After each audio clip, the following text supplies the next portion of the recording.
You're taking a live look at our nation's capital as the sun sets on this Thursday evening. President Donald Trump could decide this week to take the first steps to eliminate the Department of Education as he takes steps to dramatically shrink the size of the federal government.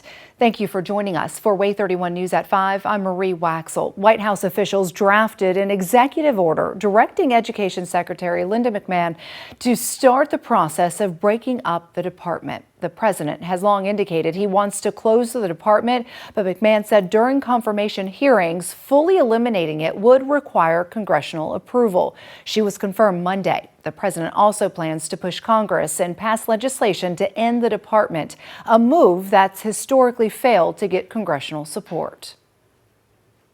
I told Linda, I hope you do a great job and put yourself out of a job.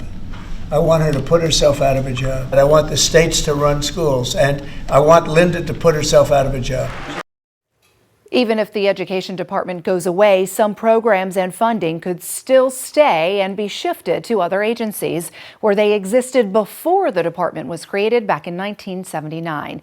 The two biggest questions remain, though, is how could this impact federal funding to Alabama schools if the Department of Education is shut down? That's the big question tonight, and Way 31 reporter Paige Meyer spent the day taking a closer look at the impacts we could feel here.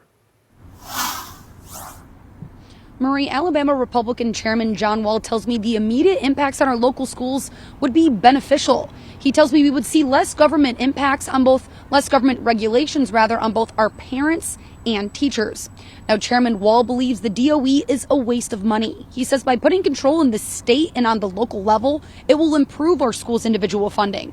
Now, Chairman Wall says this is a rare time that the Republican Party and teachers' unions are arm in arm on a topic. The Alabama Department of Educators says if the Department of Education is dissolved, it would reduce the number of paid employees that do not work directly with students, bring more money back to the state, and release funds to improve facilities and purchases needed supplies.